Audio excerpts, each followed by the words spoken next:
اعوذ باللہ من الشیطان الرجیم بسم اللہ الرحمن الرحیم یا ایھا الرسول بلغ ما انزل الیک من ربک وان لم تفعل فما بلغت رسالتہ واللہ یعصمک من الناس ان اللہ لا یہدی القوم الکافرین صدق اللہ العظیم۔ میں نے عرض کیا تھا کہ 9ویں رکوع کی آخری آیت کے بارے میں مزید کچھ عرض کروں گا۔ اس اعتبار سے یہ سورہ مبارکہ بہت اہم ہے کہ اس کے 7ویں رکوع میں ہم نے 3 مرتبہ وہ آیت پڑھی کہ وَمَن لَّمْ يَحْكُم بِمَا أَنزَلَ اللَّهُ فَأُولَٰئِكَ هُمُ الْكَافِرُونَ فَأُولَٰئِكَ هُمُ الظَّالِمُونَ فَأُولَٰئِكَ هُمُ الْفَاسِقُونَ۔ اور یہ فیصلہ کرنا جو ہے یہ انفرادی سطح پر بھی ہوتا ہے۔ ہر معاملے میں ہر شخص ایک فیصلہ کرتا ہے، یہ کام میں ایسے کروں یا ایسے کروں، ایک راستہ جائز ہے ایک ناجائز ہے۔ تو جو اللہ کی شریعت کے مطابق نہیں کر رہا وہ گویا کہ اللہ کے حکم کی خلاف ورزی کر رہا ہے۔ لیکن یہ جو اگلی آیت ہم نے پڑھی ہے وَلَوْ أَنَّهُمْ أَقَامُوا التَّوْرَاةَ وَالْإِنجِيلَ، اگر انہوں نے قائم کیا ہوتا تورات اور انجیل کو، یعنی اس نظام کو برپا کیا ہوتا کہ جو تورات اور انجیل نے انہیں عطا کیا ہے، اللہ کے دین کی ٹوٹل بالادستی ہوتی اور اللہ کے تمام احکام کی تنفیذ ہوتی تو اس سے اتنی برکات ہوتی لَأَكَلُوا مِن فَوْقِهِمْ وَمِن تَحْتِ أَرْجُلِهِمْ کہ اللہ تعالیٰ کی نعمتوں کی بارش آسمان سے بھی برستی اور زمین کے اندر سے بھی اس کی ساری روئیدگی اور پیداوار جو ہے گویا کہ زمین اپنے سارے خزانے بھی اگل دیتی۔ لیکن یہ کہ ایسا اگر نہیں کرتے ہیں تو ظاہر بات ہے کہ پھر وہ برکتیں حاصل نہیں ہوتی۔ یہ مضمون ابھی آگے بھی آئے گا۔ اب فرمایا یا ایھا الرسول بلغ ما انزل الیک من ربک، اے رسول صلی اللہ علیہ وسلم پہنچا دو جو کچھ بھی نازل کیا گیا ہے آپ کی طرف آپ کے رب کی طرف سے، یعنی کتمان وحی کا کی آپ کو اجازت نہیں ہے، جو بھی وحی آئی ہے اس کا پہنچا دینا لازم ہے۔ اس میں یہاں تک ہم دیکھتے ہیں کہ بعض آیات میں اللہ تعالیٰ نے کچھ اظہار ناراضگی فرمایا حضور سے، کسی درجے میں کچھ کوئی جو ہے تنقید بھی ہوئی ہے، لما تحرم ما احل اللہ لک تبتغی مرضات ازواجک، اے نبی کیوں حرام ٹھہرا رہے ہیں اپنے لیے جو اللہ نے آپ کے لیے حلال کیا ہے اپنی بیویوں کی رضا جوئی کے لیے۔ اب یہ بھی قرآن مجید میں نازل ہو گیا ہے۔ اسی طریقے سے عبس وتولی ان جاءہ الاعمی، انہوں نے ماتھے پر بل ڈال لیے اور رخ موڑ لیا اس لیے کہ ایک اندھا ان سے آیا اور مخاطب ہونے کی کوشش کی۔ اس پر آپ کو معلوم ہے سورہ عبس کے اندر آپ پر ایک طرح سے عتاب نازل ہوا ہے۔ تو یہ چیزیں بھی جو کہ تو بلا کم و کاشت قرآن مجید میں شامل ہیں، اور وہ اس وجہ سے بلغ ما انزل الیک من ربک، یہ نہیں ہے کہ آپ کا چوائس ہے جو چاہیں آپ قرآن میں شامل کریں جو چاہیں رہنے دیں، جو بھی ہماری وحی آئی ہے وہ قرآن میں شامل ہوگی۔ واللہ یعصمک من الناس، اور اگر بعض چیزوں کے بارے میں آپ کو اندیشہ ہے کہ لوگوں کو پسند نہیں آئیں گی، لوگ مخالفت کریں گے، مذاق اڑ جائے گا یا کچھ اور ہوگا، تو اس کا آپ اطمینان رکھیے اللہ آپ کی حفاظت کرے گا اور آپ کو بچائے گا لوگوں سے۔ ان اللہ لا یہدی القوم الکافرین، اللہ تعالیٰ کافروں کو ہدایت نہیں دیتا۔ ہدایت سے مراد یہ کہ راہ یاب نہیں کرتا، کافروں کے لیے کامیابی نہیں ہوگی۔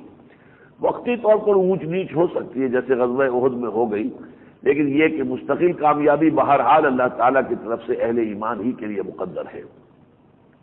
اب وہ مضمون دوبارہ آ گیا، قل یا اہل الکتاب لستم علی شیء حتی تقیموا التوراۃ والانجیل وما انزل الیکم من ربکم، کہہ دیجئے اے کتاب والوں تمہاری کوئی حقیقت نہیں ہے، کوئی حیثیت نہیں ہے، تمہارے قدموں تلے کوئی زمین نہیں ہے، تمہارا منہ نہیں ہے کہ ہم سے خطاب کر سکو جب تک کہ تم قائم نہیں کرتے تورات کو اور انجیل کو اور جو کچھ کہ تم کو نازل کیا گیا تمہارے رب کی طرف سے۔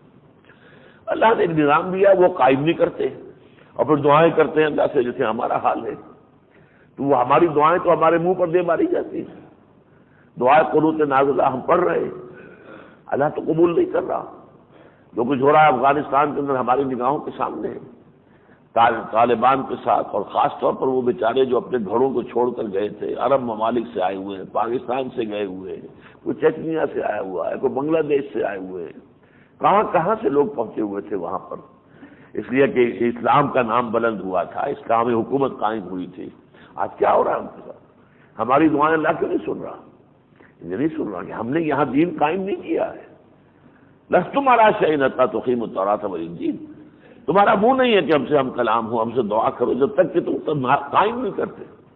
اس کو میں یہ کہا کرتا ہوں کہ ہمیں پڑھنا چاہیے اس آیت کو اس طرح بھی کہ یا اہل القرآن لستم علی شیء حتی تقیموا القرآن، اے قرآن والو تمہاری کوئی حیثیت نہیں ہماری نگاہ میں جب تک کہ تم قرآن کو نافذ نہیں کرتے، قائم نہیں کرتے، اس کے دیے ہوئے نظام کو قائم کرو، اس کی دی ہوئی شریعت کو نافذ کرو۔ وَلَيَزِيدَنَّ كَثِيرًا مِّنْهُم مَّا أُنزِلَ إِلَيْكَ مِن رَّبِّكَ طُغْيَانًا وَكُفْرًا، اور اے نبی یقیناً جو چیزیں کہ آپ کی طرف نازل کی جا رہی ہیں آپ کے رب کی طرف سے، وہ ان میں سے اکثر کے اندر ان کے اندر جو ہے سرکشی اور ناقدری اور کفر میں اضافہ کرتی چلی جا رہی ہے، لازماً اضافہ کرتی رہیں گی۔ فَلَا تَأْسَ عَلَى الْقَوْمِ الْكَافِرِينَ، بس آپ افسوس نہ کیجیے، رنج نہ کیجیے قوم اس کافروں لوگوں کے اوپر، ان کے انجام پر جو بھی ہونا ہے وہ ہو کر رہنا ہے۔ ان الذين آمنوا والذين هادوا والصابئون والنصارى من آمن بالله واليوم الآخر وعمل صالحا فلا خوف عليهم ولا هم يحزنون۔ میں نے آپ کو بتایا تھا جب ہم سورہ بقرہ کے 8ویں رکوع کو پڑھ رہے تھے، اس کی پہلی آیت بھی اسی سے مشابہ تھی۔ یقیناً جو لوگ ایمان لائے اور وہ جو یہودی ہوئے اور جو صابی ہوئے اور جو نصارہ ہیں عیسائی، من آمن باللہ والیوم الآخر، جو کوئی بھی ایمان لایا اللہ پر اور یوم آخر پر، وعمل صالحا، اور اس نے نیک عمل کیے، فلا خوف علیہم ولا هم یحزنون، تو ان کے لیے نہ کوئی خوف ہوگا اور نہ وہ حزن سے دوچار ہوں گے۔ اس سے جو کچھ لوگ مطلب یہ نکالتے ہیں کہ ایمان بالرسالت کی ضرورت نہیں ہے، تو وہ تو بالکل غلط نتیجہ نکالتے ہیں۔ ہم پڑھ چکے ہیں ان صورتوں میں کتنی مرتبہ ایمان لاؤ ایمان لاؤ ایمان لاؤ ایمان لاؤ ایمان لاؤ، مانو محمد کو، مانو قرآن کو۔ تو یہ تو نہیں ہو سکتا کہ اس آیت کا مطلب وہ، مطلب یہ ہے کہ ہر امت کا ایک دور ہوتا ہے، جیسے کہ حضرت مسیح کے آنے تک حضرت موسیٰ کا دور تھا، تو حضرت موسیٰ پر جن کا ایمان تھا، اب وہ صرف ایمان بالموسیٰ کی وجہ سے ان کو نجات نہیں مل سکتی تھی جب تک کہ ایمان باللہ اور ایمان بالآخرہ اور عمل صالح بھی نہ ہو۔ پھر حضرت عیسیٰ کا دور آیا، تو حضرت عیسیٰ کا کوئی امتی ہے، وہ سمجھے میں اس وجہ سے مجھے نجات مل جائے گی کہ میں عیسیٰ کا امتی ہوں، تو یہ غلط ہے۔ عیسیٰ پر ایمان کے ساتھ ساتھ لازم ہے کہ وہ اللہ پر ایمان، یوم آخر پر ایمان رکھے اور ان کے عمل درست ہوں۔ اسی طرح اب حضور کا دور ہے صلی اللہ علیہ وسلم۔ اب ہم یہ سمجھ بیٹھے چونکہ حضور کی امت میں زیادہ بخشے ہیں، ہماری تو لازماً جو ہے وہ شفاعت ہو ہی جائے گی، ہمارے لیے تو جہنم میں داخلہ ہوگا بھی تو چند، یہ باطل خیالات ہیں۔ حضور پر ایمان کے ساتھ اللہ پر ایمان بھی ہو، آخرت پر ایمان بھی ہو اور ہمارے عمل بھی درست ہو، تو ایمان باللہ اور ایمان بالآخرہ اور عمل صالح یہ اضافی شرائط ہیں ایمان بالرسالت کے ساتھ۔ محض ایمان بالرسالت سے آپ کی نجات نہیں ہو جائے گی جب تک کہ ایمان باللہ، ایمان بالآخرہ اور عمل صالح موجود ہو۔ لقد اخذنا میثاق بنی اسرائیل وارسلنا الیہم رسلا، ہم نے لیا تھا عہد بنی اسرائیل سے اور ہم نے ان کی طرف بھیجے بہت سے رسول۔ کلما جاءہم رسول بما لا تہوی انفسہم، جب بھی کبھی ان کے پاس آیا کوئی رسول اور نبی وہ چیز لے کر جو ان کے جیوں کو، ان کے نفسوں کو اچھی نہیں لگی، فریقا کذبوا و فریقا یقتلون، تو کچھ کو انہوں نے صرف تکذیب پر اتفاق کیا اور کچھ کو قتل کر دیا۔ وحسبوا اللہ تکون فتنۃ، اور انہوں نے گمان کیا کہ کوئی پکڑ نہیں آئے گی اللہ کی طرف سے، کوئی عذاب نہیں آئے گا۔ فعموا وصموا، تو اندھے بھی ہو گئے بہرے بھی ہو گئے۔ ثم تاب اللہ علیہم، پھر اللہ تعالیٰ نے ان کی توبہ کو قبول کیا اور ان کے اوپر عنایت فرمائی۔ ثم عموا وصموا، پھر وہ دوبارہ اندھے اور بہرے ہو گئے۔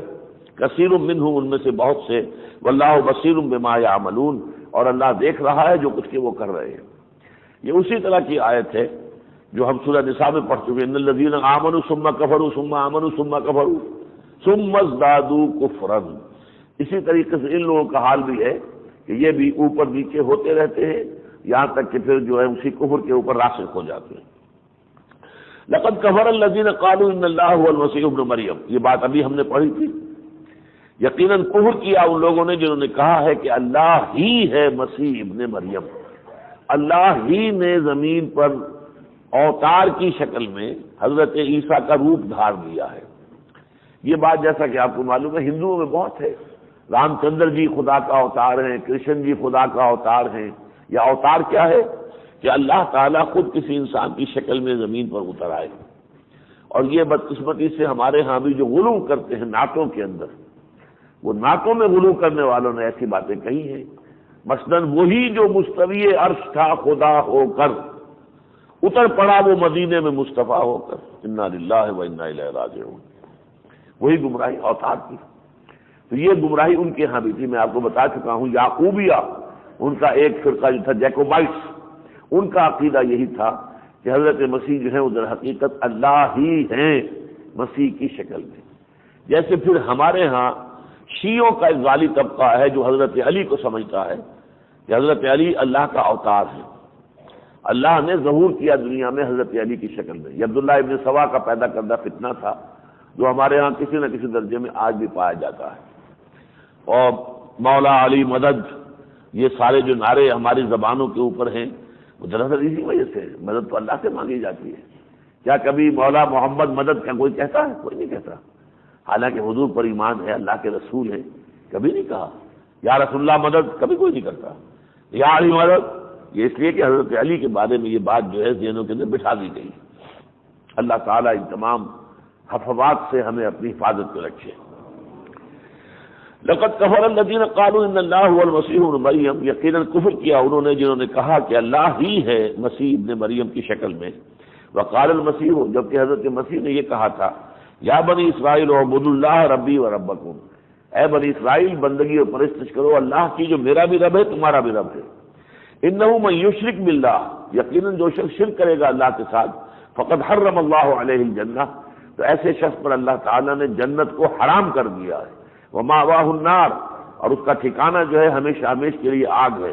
وما للظالمین من انصار، اور کوئی مددگار نہیں ہوگا ایسے گناہ گاروں اور ظالموں کا۔ اب دوسری شکل آئی تثلیث کی، لقد کفر الذین قالوا ان اللہ ثالث ثلاثہ، اسی طرح کفر کیا انہوں نے بھی جنہوں نے کہا کہ اللہ تین میں کا تیسرا ہے۔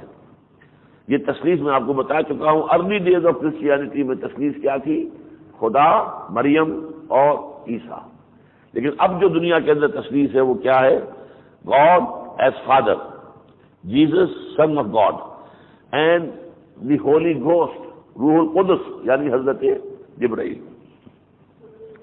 انہوں نے بھی کفر کیا جنہوں نے کہا کہ اللہ تین میں کا تیسرا ہے۔ وما من الہ الا الہ واحد، نہیں ہے کوئی الہ مگر ایک ہی اللہ، ایک ہی الہ۔ وَإِن لَّمْ يَنْتَهُوا عَمَّا يَقُولُونَ، اگر باز نہ آئے اس سے جو یہ کہہ رہے ہیں، لَيَمَسَّنَّ الَّذِينَ كَفَرُوا مِنْهُمْ عَذَابٌ أَلِيمٌ، تو ان کافروں پر یقیناً اللہ کی طرف سے بہت دردناک عذاب آ کر رہے گا۔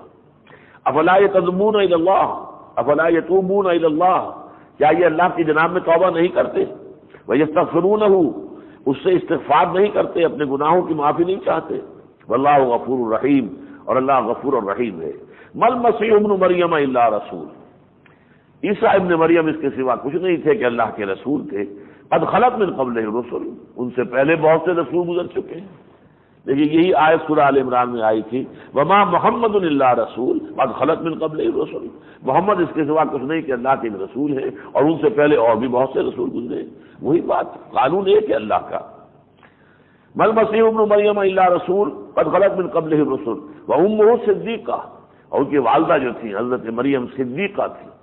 یہ صدیقیت دوسرا درجہ ہے، ہم سورہ نساء میں پڑھ چکے ہیں، اولئک مع الذین انعم اللہ علیہم من النبیین والصدیقین والشہداء والصالحین، انبیاء کے بعد دوسرا درجہ صدیقین کا ہے۔ تو حضرت مریم صدیقہ تھی۔ کانا یا قرآن طعام، وہ دونوں کھانا کھاتے تھے، انسان تھے، بشر تھے، بشری تقاضے مریم کو بھی لاحق تھے، عیسیٰ کو بھی لاحق تھے۔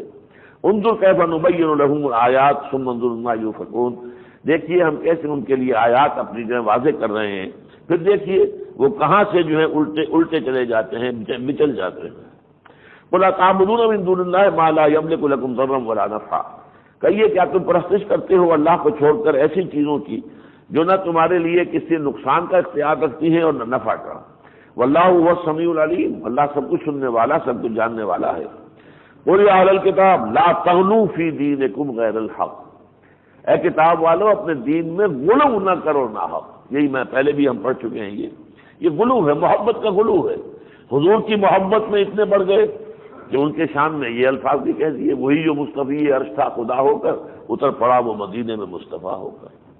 اسی طریقے سے حضرت عیسیٰ علیہ السلام سے جو محبت تھی، جو لوگوں کو، حواریین کو اور ان کے بعد ان کے ماننے والوں کو عقیدت تھی، انہوں نے خدا کا بیٹا بنا دیا۔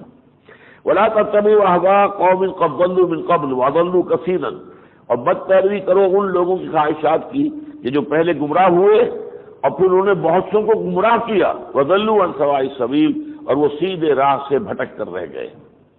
لُعِنَ الَّذِينَ كَفَرُوا مِن بَنِي إِسْرَائِيلَ عَلَىٰ لِسَانِ داؤد وعیسی ابن مریم، بنی اسرائیل پر ان کی جو خرمستیاں تھیں اور ان کی بدعمالیاں، اس کی بنا پر لعنت کی اللہ تعالیٰ نے حضرت داؤد کے ذریعے سے بھی اور عیسیٰ ابن مریم کے ذریعے سے۔ لعنت کی گئی وہ لوگ جو کافر ہوئے بنی اسرائیل میں سے ان پر علی لسان داؤد کی زبان کے ذریعے، وعیسی ابن مریم اور عیسیٰ ابن مریم کے ذریعے، ذالک بما عصوا وکانوا یعتدون، اور یہ اس لیے ہوا کہ وہ نافرمانی کرتے تھے اور حد سے گزر جاتے تھے۔ کانوا لا یتناہون عن منکر فعلوہ، وہ ایک دوسرے کو روکتے نہیں تھے بدی سے جو وہ کرتے تھے۔ لبئس ما کانوا یفعلون، بہت برا طرز عمل تھا جو انہوں نے اختیار کیا تھا۔ تری کثیرا منہم یتولون الذین کفروا، تم دیکھتے ہو ان میں سے بہت سو کو کہ وہ کافروں کے ساتھ دوستیاں کاٹتے ہیں۔ لبئس ما قدمت لہم انفسہم، بہت بری کمائی ہے جو ان کے دونوں ہاتھوں نے، ان کے جیوں نے آگے بھیجی ہے۔ ان سخط اللہ علیہم، کہ ان پر اللہ کا غضب ہوگا۔ وفی العذاب ہم خالدون، اور وہ عذاب میں رہیں گے ہمیشہ ہمیشہ۔ ولو کانوا یؤمنون باللہ والنبی، اور اگر وہ ایمان رکھتے اللہ پر اور نبی پر، وما انزل الیہ، اور اس پر جو ان پر نازل ہوا ہے، متخذوہم اولیاء، تو پھر وہ کافروں کو دوست نہیں بنا سکتے تھے۔ ولکن کثیرا منہم فاسقون، لیکن ان کی اکثریت جو ہے نافرمانوں پر مشتمل ہے۔ لتجدن اشد الناس عداوۃ للذین آمنوا الیہود والذین اشرکوا، لازماً تم پاؤ گے اہل ایمان کی دشمنی میں شدید ترین یہودیوں کو اور ان کو کہ جو مشرک ہیں۔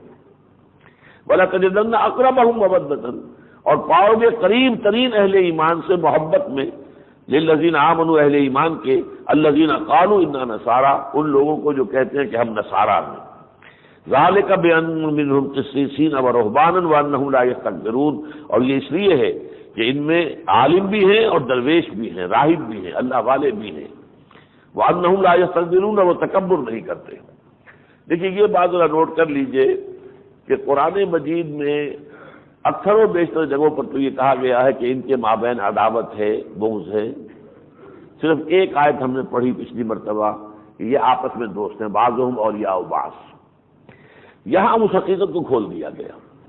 حضور کے زمانے میں یہود اور نصارہ میں دوستی نہیں تھی، دشمنی تھی، اور یہود اور نصارہ کا طرز عمل مسلمانوں اور حضور کے بارے میں بالکل مختلف تھا۔ یہود بدترین دشمن، اسی طرح مشرکین بدترین دشمن۔ آج بھی یہود بدترین دشمن، اور اس طرح کے مشرک جیسے کہ مکے والے تھے صرف ہندوستان میں آپ کو ملیں گے، بت پرست، وہ بھی بدترین دشمن۔ وہ حقیقت جو ہے آج بھی جو کی تو قائم ہے۔ نصارہ کا معاملہ یہ تھا کہ اس زمانے میں آپ کو معلوم ہے کہ ایک عیسائی راہب نے ہی حضور کو پہچان لیا تھا جبکہ وہ بچپن میں گئے تھے اور ایک قافلے کے ساتھ جا رہے تھے ابو طالب کے ساتھ، تو عیسائی راہب نے پہچان لیا تھا اور کہا تھا ابو طالب سے کہ اس بچے کی حفاظت کرنا، ایسا نہ ہو کہ یہودی اسے ہلاک کر دیں۔ پھر ایک عیسائی راہب نے حضرت سلمان فارسی کو راستہ دکھایا کہ جاؤ جنوب کی سرزمین کی طرف، میرا علم مجھے یہ بتاتا ہے کہ اب وہاں آخری نبی آخر الزمان کا ظہور جو ہے کھجوروں کی سرزمین میں ہونے والا ہے۔ وہ بھی عیسائی راہب تھا۔ اسی طریقے سے عیسائیوں نے حضور سے کوئی جنگ نہیں کی، اگرچہ نصران کے عیسائی آئے، کئی دن جو ہے مناظرہ بھی رہا، گفتگو بھی رہی، پھر حضور نے مباہلے کی دعوت دی تو بھاگ گئے، ایمان تو نہیں لائے، لیکن یہ کہ ان کی طرف سے کوئی معاندانہ حرکت نہیں ہوئی، کوئی مخالفت نہیں ہوئی۔ اسی طرح آپ کو معلوم ہے کہ نجاشی عیسائی تھے، شاہ حبشہ، اور وہ کیسے ایمان لائے ہیں۔ سورہ مریم کی چند آیتیں حضرت جعفر طیار رضی اللہ تعالیٰ عنہ نے انہیں سنائی ہے، اور انہوں نے کہا بالکل جو کچھ یہ کہا ہے ان آیات میں عیسیٰ کے بارے میں، عیسیٰ تنکا بھر بھی اس سے زائد نہیں ہے، ہاں حقیقت عیسیٰ کی یہی ہے۔ یہ ساری کیفیتیں حضور نے نامہ مبارک بھیجے تو ایران کے بادشاہ نے تو آپ کا خط جو ہے پھاڑ دیا، چاک کر دیا، لیکن ہرقل جو تھا، ہیرکلیس جو قیصر روم تھا، اس نے اس کا اکرام کیا، اعزاز کیا۔ کوشش اس کی یہ تھی کہ جیسے کبھی تقریباً 300 برس قبل جو ہے یا 250 برس قبل جیسے کہ پوری سلطنت روما عیسائی ہو گئی تھی، اسی طرح میرے ساتھ سارے ہی عمائدین سلطنت جو ہے یہ سب کے سب بھی مسلمان ہو جائیں تو یہ میری جو حکومت ہے وہ قائم رہے، ورنہ میں اکیلا ہوتا ہوں تو ظاہر بات ہے کہ یہ پوری قوم نہیں ہوگی تو مجھے بادشاہ چھوڑنی پڑے گی۔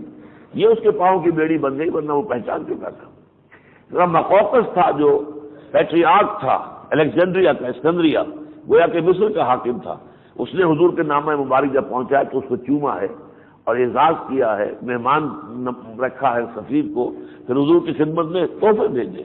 تو یہ عیسائیوں کا معاملہ، بدترین دشمنی یہود کی تھی، لیکن عیسائیوں کا معاملہ جو ہے اس کے بالکل برعکس تھا۔ حضور اب مصیبت یہ ہو گئی ہے کہ عیسائیوں نے اپنی ایک بڑی یوں سمجھیے، اب یہ لمبی بات ہے، میں نے اپنی کتاب میں اس کی تفصیل دی ہے، سابقہ اور موجودہ مسلمان امتوں کا ماضی، حال اور مستقبل، کیسے درجہ بدرجہ انہوں نے عیسائیوں کو اپنے تابع کیا ہے، اپنا زیر نگی کیا ہے، اور آج شکل یہ ہے کہ عیسائی جو ہے بالکل اس مصرے کے مانند کہ فرنگ کی رگے جہاں پنجہ یہود میں ہے، آج تمام عیسائی جو ہیں یہودیوں کے شکنجے میں کسے ہوئے۔ وَإِذَا سَمِعُوا مَا أُنزِلَ إِلَى الرَّسُولِ تَرَىٰ أَعْيُنَهُمْ تَفِيضُ مِنَ الدَّمْعِ، اور جب انہوں نے سنی وہ چیز کہ جو اتاری گئی تھی رسول پر صلی اللہ علیہ وسلم، تو تم دیکھتے ہو کہ ان کی آنکھوں سے آنسوؤں کی ندیاں بہہ نکلی۔ مما عرفوا من الحق، اس حق کی معرفت کی وجہ سے جو انہیں حاصل ہوئی۔ یہ ایک وفد آیا تھا 70 افراد کا، جیسے نجران کے عیسائی 70 آئے تھے، ایسے حبشہ سے بھی 70 آئے تھے۔ یہ 9 مسلم تھے، جو مسلمان وہاں گئے تھے ان کے اثر سے جو لوگ اسلام لے آئے تھے تو وہ آئے دیکھنے کے لیے، حضور سے ملاقات کے لیے۔ تو وہ جب آئے ہیں تو یہاں پر پھر انہیں قرآن مجید سنایا گیا، تو ان کی آنکھوں سے پھر آنسوؤں کی ندیاں بہہ نکلی۔ وَإِذَا سَمِعُوا مَا أُنزِلَ إِلَى الرَّسُولِ تَرَىٰ أَعْيُنَهُمْ تَفِيضُ مِنَ الدَّمْعِ مِمَّا عَرَفُوا مِنَ الْحَقِّ يَقُولُونَ رَبَّنَا آمَنَّا فَاكْتُبْنَا مَعَ الشَّاهِدِينَ، اور وہ کہتے ہیں اے رب ہمارے ہم ایمان لے آئے، پس ہمارے نام گواہوں کی فہرست میں درج کر لے۔ وَمَا لَنَا لَا نُؤْمِنَ بِاللَّهِ، اور کیسے ہو سکتا ہم اللہ پر ایمان نہ لائیں، وَمَا جَاءَنَا مِنَ الْحَقِّ، اور اس چیز پر ایمان نہ لائیں جو حق میں سے ہمارے پاس آ گئی ہے۔ وَنَطْمَعُ أَن يُدْخِلَنَا رَبُّنَا مَعَ الْقَوْمِ الصَّالِحِينَ، اور ہمارا تو بس لالچ یہی ہے، خواہش یہی ہے، تمنا یہی ہے کہ ہمارا رب جو ہے ہمیں داخل کرے اپنے نیکوکار بندوں میں۔ فَأَصَابَهُمُ اللَّهُ بِمَا قَالُوا، تو جو کچھ انہوں نے کہا اور دعا کی اس کے بنا پر اللہ تعالیٰ نے ان کو دے دیے جنات، وہ باغات، تجری من تحتها الانہار، جس کے دامن میں ندیاں بہتی ہوں گی، خالدین فیہا، وہ اس میں ہمیشہ ہمیشہ رہیں گے، وذالک جزاء المحسنین، اور یہی نیکی کرنے والوں کا بدلہ ہے۔ والذین کفروا وکذبوا بآیاتنا، اس کے برعکس جنہوں نے کفر کیا اور ہماری آیات کو جھٹلایا، اولئک اصحاب الجحیم، وہ جہنمی ہیں۔ یا ایھا الذین آمنوا لا تحرموا طیبات ما احل اللہ لکم، اہل ایمان مت حرام ٹھہراؤ اپنے لیے ان پاکیزہ چیزوں کو جو تمہارے لیے حلال کر دی گئی، ولا تعتدوا، اور دیکھو حد سے نہ بڑھو۔ یہ سورہ بقرہ کے اندر مفصل یہ مضمون آ چکا ہے، اس کا رکوع جو ہے 21واں وہ اسی موضوع پر تھا، آپ کو یاد ہوگا۔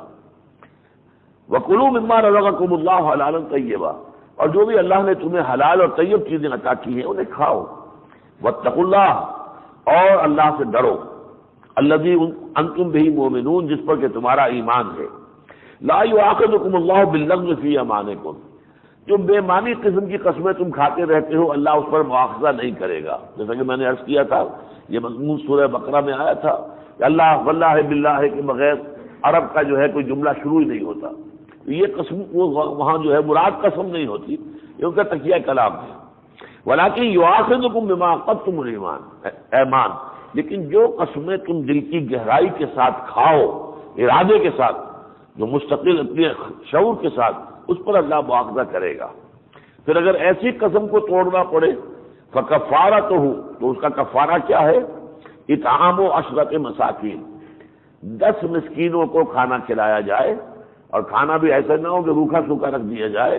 من اوسط ما تطعمون اہلیکم، جو اس اوسط کھانے کے معیار کا ہو جو تم اپنے گھر والوں کو کھلاتے ہو، جس کا جو بھی سٹینڈرڈ ہے، جو بھی اس کا ایک لیول ہے، اس کے مطابق جو اپنے گھر میں جو کچھ پکاتے ہیں کھاتے ہیں، اس معیار کا کھانا 10 مساکین کو کھلایا جائے۔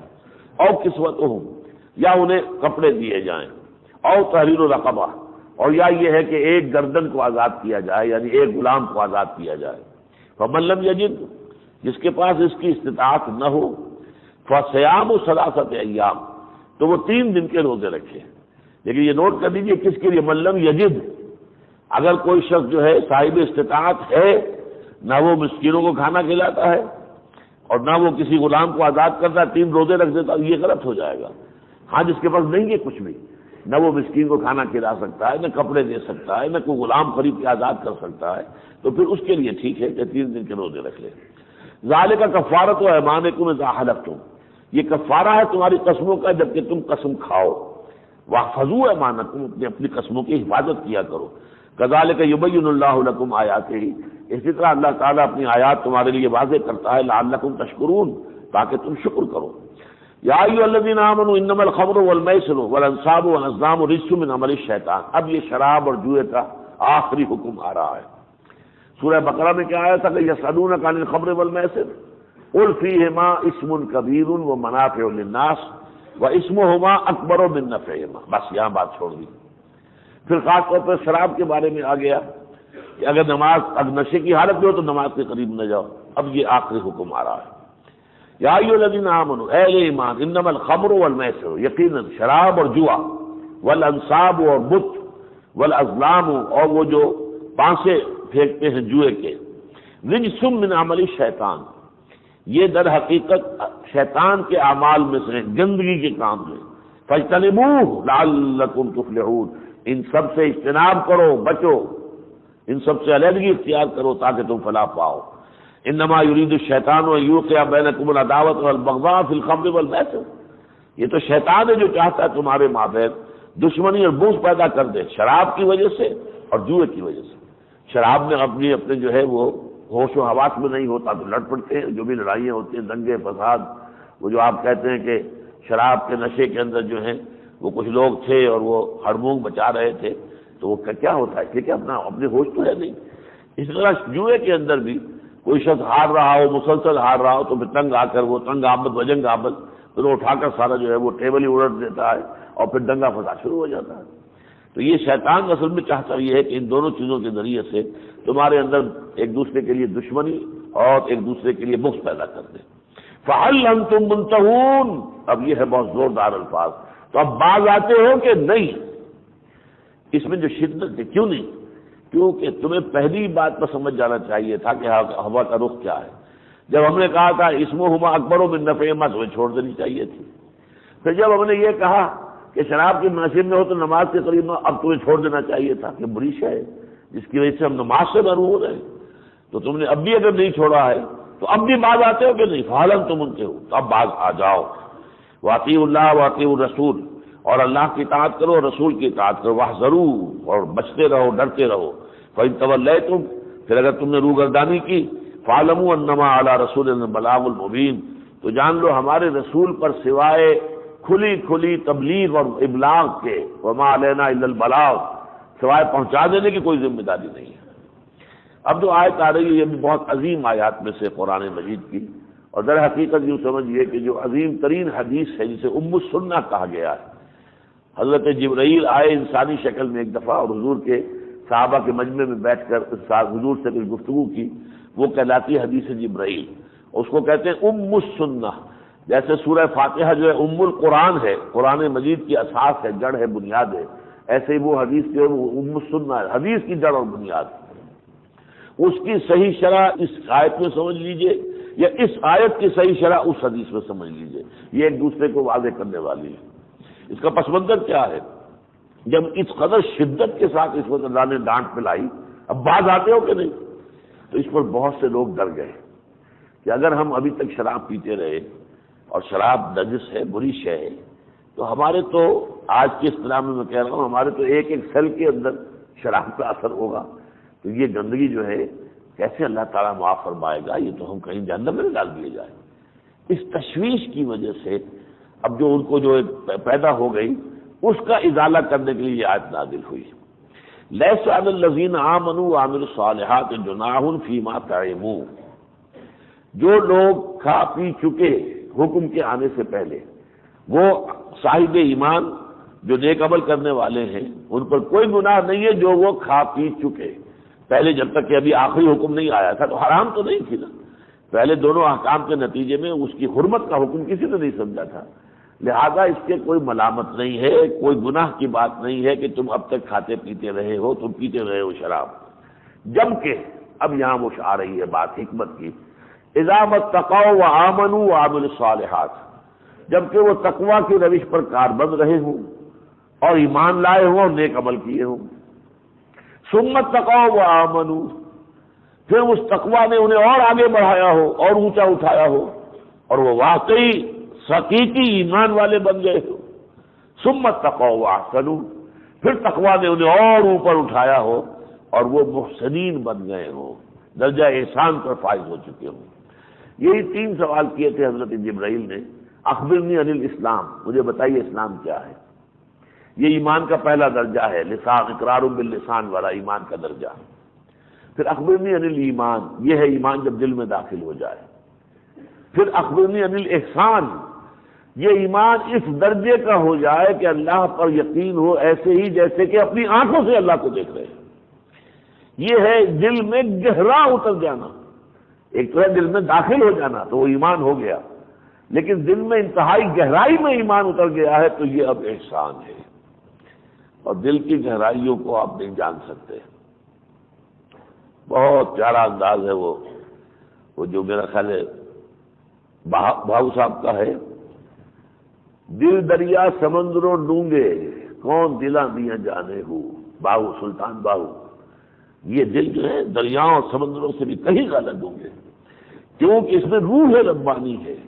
اور روح ربانی ظاہر بات ہے کہ اس کی جو ہے تہ اس کو کوئی شخص نہیں جان سکتا، اس حوالے سے جب وہ گہرائی کے اندر ایمان اتر جاتا ہے تو پھر ایک شخص محسن ہوتا ہے، واللہ یحب المحسنین، اللہ تو اہل احسان جو ہے ان کو پسند کرتا ہے، ان سے محبت کرتا ہے، اللہم ربنا اجعلنا منہم، اللہم ربنا اجعلنا منہم، اللہم ربنا اجعلنا منہم، یا ایھا الذین آمنوا لیبلونکم اللہ بشیء من الصید تنالہ ایدیکم ورماحکم، اہل ایمان اللہ تمہیں لازماً آزمائے گا ایسے شکار سے کہ جن کو پکڑنے تمہارے ہاتھ یا جن تک آسانی سے پہنچ جائیں تمہارے نیزے، اللہ امتحان لیتا ہے نا، حالت احرام میں اب یہ کہ شکار کرنا حرام ہے، حیوانات کو بھی پتہ چل جاتا ہے، یہ لوگ کچھ نہیں کہتے، یہ قافلہ جو چل رہا ہے احرام باندھے ہوئے لوگوں کا، یہ کسی کو کچھ نہیں کہتے، وہ آ رہے ہیں قریب اٹکیلیاں کر رہے ہیں، یہ چاہیں تو آسانی سے پکڑ لیں،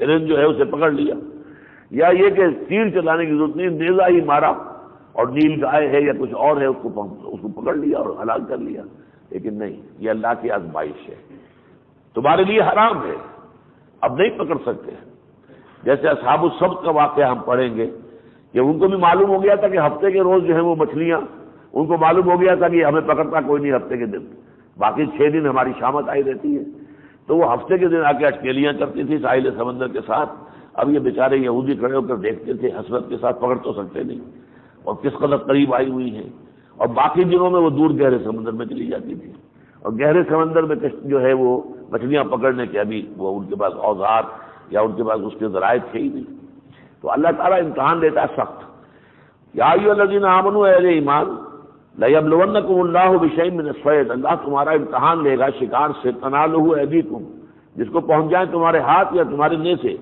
لیعلم اللہ من یخافہ بالغیب، تاکہ اللہ دیکھ لے کہ کون اللہ سے ڈرتا رہتا ہے غیب میں ہونے کے باوجود، معلوم ہو جائے، فمن اعتدی بعد ذلک، جو کوئی اس کے بعد حد سے تجاوز کرے گا، فلہ عذاب علیم، ان کے لیے دردناک عذاب ہے، یا ایھا الذین آمنوا لا تقتلوا الصید وانتم حرم، اہل ایمان شکار مت مارو جبکہ تم احرام کی حالت میں ہو، ومن قتلہ منکم متعمدا، اور جس نے بھی کسی کو شکار مارا جان بوجھ کر، فجزاء مثل ما قتل من النعام، تو اسے بدلے میں ہر جانے کے طور پر اسی طرح کا جانور، اسی طرح کا چوپایا دینا ہوگا، یا قوم بہی، اصل مثلا اگر ہرن مار لیا ہے تو بکری جو ہے وہ اس کی جگہ پر کفارہ بن جائے گا، وہ پیش کرے، یہ اس کا جرمانہ ہوگا، یا اگر کوئی بڑی شے ہے، نیل گائے تھی اس کا شکار کیا ہے تو اب کوئی گائے دینی پڑے گی، تو اس طریقے سے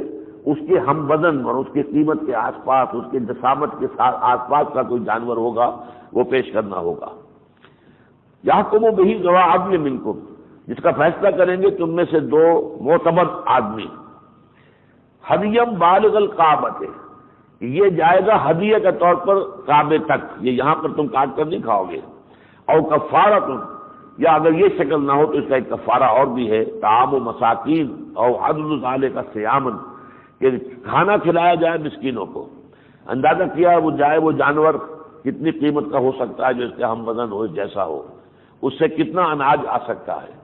پھر جو ہے جو زکوٰۃ فطرہ جو ہے، فطرہ نکالتے عید کے روز ایک ہر شخص کے لیے صدقہ فطر، اس کے مطابق جو ہے وہ کتنے انسانوں کو یہ جا سکتا ہے، اتنے انسانوں کو کھانا کھلایا جائے، یا اتنے ہی پھر روزے رکھے جائیں۔ اور عدل ذالک صیامن لیذوق وبال امرہ، تاکہ وہ اپنے کیے کا بدلہ چکھ لے۔ عفا اللہ عما سلف، جو پہلے ہو چکا وہ اللہ نے معاف کر دیا۔ ومن عاد، اور جب دوبارہ کوئی کرے گا فینتقم اللہ منہ، تو اللہ تعالیٰ پھر اسے انتقام لے کر رہے گا۔ واللہ عزیز ذو انتقام، اللہ زبردست ہے انتقام والا۔ احل لکم صید البحر ما وطعامہ متاعا لکم وللسیارہ، ہاں سمندر کا شکار تمہارے لیے حلال کیا گیا۔ سمندر میں اگر جہاز میں جا رہے ہیں، کشتی میں جا رہے ہیں، گورے قلزم میں چلے آ رہے ہیں، مصر سے آتے تھے سمندری راستے سے لوگ، تو پھر وہ مچھلی کا شکار جو ہے، سمندر کا شکار جائز ہے۔ احل لکم صید البحر وطعامہ متاعا لکم، اور اس کے اندر جو کھانا اللہ نے پیدا کیا رزق، وہ تمہارے لیے برتنے کی چیز ہے، تمہارے لیے بھی اور سب مسافروں کے لیے۔ وحرم علیکم صید البر، البتہ خشکی کا جو شکار ہے وہ تم پر حرام کر دیا گیا ہے، ما دمتم حرمن، جب تک کہ تم احرام کی حالت میں ہو۔ واتقوا اللہ الذی الیہ تحشرون، اور اس اللہ کا تقوی اختیار کرو جس کے ساتھ تمہیں جمع کر دیا جائے گا۔ جعل اللہ الکعبۃ البیت الحرام قیاما للناس، اللہ تعالیٰ نے کعبے کو، جو بیت الحرام ہے، محترم گھر ہے اللہ کا، قیاما للناس، لوگوں کے قیام کا ذریعہ بنایا ہے۔ وشہر الحرام، اور شہر حرام بھی اللہ نے معین کیے ہیں تاکہ حج اور عمرے کے سفر کے اندر لوگوں کو خطرے نہ ہو۔ والہدیہ، اور وہ ہدی کے جانور جو کعبے کے لیے جا رہے ہیں، والقلائد، اور جن کے گلے میں پٹکے باندھے ہوئے، یہ سب چیزیں اللہ نے مقرر کی ہیں، یہ ہم پڑھ چکے ہیں۔ لا تحلوا شعائر اللہ، یہ شروع ہی میں آیا تھا، اللہ کے شاعر کا جو ہے بے حرمتی نہ کرو، اس میں یہ سب شاعر اللہ میں شامل ہے۔ ذالک لتعلموا ان اللہ یعلم ما فی السماوات و ما فی الارض، یہ سب اس لیے ہے تاکہ تمہیں یہ یقین رہے کہ اللہ جانتا ہے جو کچھ کے آسمانوں میں اور جو کچھ کے زمین میں ہے۔ وان اللہ بکل شیء علیم، اور اللہ ہر چیز کا علم رکھتا ہے۔ اعلموا ان اللہ شدید العقاب، جان لو اللہ عذاب دینے میں سخت ہے، بہت سخت ہے۔ وان اللہ غفور الرحیم، لیکن وہ اللہ غفور الرحیم بھی ہے۔ اب یہ تمہارا چوائس ہے، تم نے اللہ کا عذاب جو ہے اس کو دعوت دی ہے اپنے عمل سے، یا تم نے اللہ تعالیٰ کی شان غفاری اور شان رحیمی سے فائدہ اٹھایا ہے۔ اگر اس کی طرف چلو گے، اس کا تقرب حاصل کرو گے اور اس کے حکم پر چلو گے، اس کے مطابق زندگی بسر کرو گے، تو اللہ تعالیٰ غفور اور رحیم ہے۔ ما علی الرسول الا البلاغ، رسول پر کوئی ذمہ داری نہیں ہے سوائے ساتھ ساتھ پہنچا دینے کی۔ واللہ یعلم ما تبدون وما تکتمون، اور اللہ خوب جانتا ہے جو تم ظاہر کرتے ہو، جو کچھ تم چھپاتے ہو۔ قل لا یستوی الخبیث والطیب، اے نبی کہہ دیجئے پاک اور ناپاک برابر نہیں ہو سکتے۔ ولو اعجبک کثرۃ الخبیث، چاہے کبھی خبیث شے کی زیادتی جو ہے اس سے تم متاثر ہو جاؤ۔ ایک شخص حرام کی کمائی کر رہا ہے، بلڈنگ بنا رہا ہے بہت اعلیٰ، اس نے بہت اس میں جو ہے وہ مرمر لگا دیا ہے اور یہ ہے، آپ متاثر تو ہوتے ہیں اس سے، حالانکہ معلوم ہے کہ یہ اسمگلر ہے یا یہ کوئی اور ہیروئن کا کاروبار کرتا ہے یا کوئی اور حرام ذریعہ اس کا، لیکن یہ کہ انسان جو ہے وہ کھبتی ہے، دنیا جو ہے نگاہوں میں کھبتی ہے، کچھ نہ کچھ اثر ہوتا ہے۔ تو ولو اعجبک کثرۃ الخبیث، ناپاک چیز کی کثرت جو ہے وہ چاہے تمہیں متاثر کر دے، لیکن اللہ کی نگاہوں میں ناپاک اور پاک برابر نہیں ہے۔ فاتقوا اللہ، تو اللہ کا تقوی اختیار کرو۔ یا اولی الالباب، اے ہوش مندو، اے عقل مندو، لعلکم تفلحون، تاکہ تم فلاح پاؤ۔ یا ایھا الذین آمنوا لا تسألوا عن اشیاء ان تبد لکم تسؤکم، اہل ایمان مت سوال کیا کرو ایسی چیزوں کے بارے میں کہ اگر وہ تمہارے لیے ظاہر کر دی جائیں تو تمہیں بری لگے گی۔ وَإِن تَسْأَلُوا عَنْهَا حِينَ يُنَزَّلُ الْقُرْآنُ تُبْدَ لَكُمْ، اور اگر تم پوچھو گے ان کے بارے میں جبکہ ابھی قرآن نازل ہو رہا ہے تو وہ تمہارے لیے واضح کر دی جائے گی۔ اس کی ایک مثال ہے کہ جب حکم آیا حج کی فرضیت کا، اب ایک صاحب کھڑے ہو گئے، حضور کیا ہر سال فرض ہے؟ حضور نے جواب نہیں دیا، دوسری طرف رخ کر لیا، وہ ادھر آ گیا، حضور یہ حج کیا ہر سال فرض ہے؟ جب 2-3 مرتبہ اس نے کہا تو پھر حضور نے ڈانٹ دیا اس کو، اگر میں کہوں کہ ہاں تو پوری امت کے لیے قیامت تک کے لیے کتنی سختی ہو جائے گی۔ جب اسے اللہ نے چھوڑ دیا ہے حج فرض ہے، وہ اس کے لیے یہ ہے کہ اگر خواب کا جو ہے اس میں مین میخ کر کے سوال نکالنے، بال کی کھال جو ہے اتارنے کی کوشش کرنا، یہ اچھی بات نہیں۔ عفا اللہ عنکم، اللہ تعالیٰ بخش چکا ہے اس سے پہلے جو بھی خطا ہوئی ہے، انہا عفا اللہ عنہا واللہ عفا اللہ عنہا، یعنی یہ کہ اللہ نے اگر اس کو بیان نہیں کیا ہے تو اس میں مصلحت ہے، اللہ نے اسی میں تمہارے لیے اچھائی رکھی ہے، آسانی رکھی ہے۔ واللہ غفور علیم، اللہ غفور ہے اور بہت تحمل والا ہے۔ قد سألها قوم من قبلکم، تم سے پہلے جو قوم تھی اس نے بھی ایسے ہی سوال کیے تھے، ثم اصبحوا بها کافرین، پھر وہ ان چیزوں کے منکر ہو گئے، کافر ہو گئے، اپنے اوپر پہلے پابندیاں سخت کرا لی، سوال کر کر کے لیکن پھر ان پابندیوں کو نبھا بھی نہ سکے۔ ما جعل اللہ من بحیرۃ ولا صائبۃ ولا وصیلۃ ولا حام، اللہ نے تو نہ تو کوئی بحیرہ قرار دیا ہے، نہ صائبہ، نہ وسیلہ، نہ حام۔ یہ 4 قسم کے حیوان تھے جن کو ہم نہیں سمجھ سکتے، یہ عربوں کی پرانی تاریخ ہے۔ ان کے ہاں رواج تھا کہ کچھ جانوروں کو وہ چھوڑ دیتے تھے کہ بس اب یہ آزاد ہیں، نہ ان سے کوئی فائدہ ہم اٹھائیں گے، نہ ان پر سواری کریں گے، نہ ان کا گوشت کھائیں گے۔ اب وہ سن لیجئے، صائبہ وہ جانور بتوں کے نام پر چھوڑے جاتے ہیں، سانڈ کے طور پر چھوڑ دیے جاتے تھے۔ وسیلہ جو اونٹنی مسلسل مادہ بچہ جنے، درمیان میں نر بچہ پیدا نہ ہو، اسے بھی بتوں کے نام پر چھوڑ دیتے تھے۔ حامی وہ نر اونٹ جو ایک خاص عدد میں اونٹنیوں سے جفتی کر چکا ہو، اسے بھی بتوں کے نام چھوڑ دیتے تھے اور اس سے پھر فائدہ نہیں اٹھاتے تھے۔ اب یہ چیزیں جو ان کے یہاں چلی آ رہی تھی صدیوں سے، اس کے ایسے اثرات پڑ گئے تھے ذہنوں پر، اور جو کلیکٹیو سائیکالوجی تھی وہاں کے لوگوں کی، کہ وہ کھرچ کے اللہ تعالیٰ نکال رہا ہے لیکن نکل نہیں رہی تھی، اس لیے کہ وہ اب گھٹی کے اندر پڑی ہوئی چیزیں ہیں۔ اسی لیے سورہ بقرہ میں بھی اس کی تفصیل آئی تھی اور اسی لیے یہاں بھی آئی ہے۔ اللہ نے تو نہ کوئی بحیرہ مقرر کیا، نہ صائبہ، نہ وسیلہ، نہ حام، ولکن الذین کفروا یفترون علی اللہ الکذب، یہ تو کافر لوگ ہیں کہ جو اللہ کی طرف غلط باتیں منسوب کر رہے ہیں، جھوٹ۔ واکثرهم لا یعقلون، اور ان کی اکثریت عقل سے کام لینے والوں پر مشتمل نہیں ہے۔ وَإِذَا قِيلَ لَهُمْ تَعَالَوْا إِلَىٰ مَا أَنزَلَ اللَّهُ وَإِلَى الرَّسُولِ، اور جب ان سے کہا جاتا ہے آؤ اس شے کی طرف جو اللہ نے نازل کی، اور آؤ رسول کی طرف، قالوا حسبنا ما وجدنا علیہ آباءنا، تو کہتے نہیں جی ہمارے لیے وہی کافی ہے جس پر ہم نے اپنے آباء و اجداد کو پایا ہے، کہ ان کی ریتیں رسمیں جو ان کی روایتیں انہی پر ہم چلیں گے۔ اولو کان آباؤہم لا یعلمون شیئا ولا یہتدون، تو کیا خواہ وہ اپنے والدین کی پیروی کریں گے آباء و اجداد کی، خواہ وہ نہ تو کوئی علم رکھتے ہوں اور نہ ہی ہدایت پر ہوں۔ یا ایھا الذین آمنوا علیکم انفسکم لا یضرکم من ضل اذا اہتدیتم، اہل ایمان تم پر ذمہ داری ہے تمہاری اپنی جان کی، تمہیں کوئی ضرر نہیں پہنچا سکتا وہ شخص جو گمراہ ہو جائے جبکہ تم ہدایت پر ہو۔ الی اللہ مرجعکم جمیعا، تمہاری ہی طرف ہے، اللہ ہی کی طرف ہے تم سب کو لوٹ جانا۔ فینبئکم بما کنتم تعملون، پھر اللہ تعالیٰ تمہیں جتلا دے گا جو کچھ کہ تم کرتے رہے تھے۔ یہ آیت بھی چونکہ اب وقت ختم ہو گیا ہے، بڑی اہم ہے، اس کے بارے میں مزید کچھ جو ہے میں اس کے بعد اگلا بیان جو ہوگا اس میں دوبارہ اس کے بارے میں کچھ عرض کروں گا۔ بارک اللہ لی و لکم فی القرآن العظیم ونفعنی وإیاکم بالآیات والذکر الحکیم۔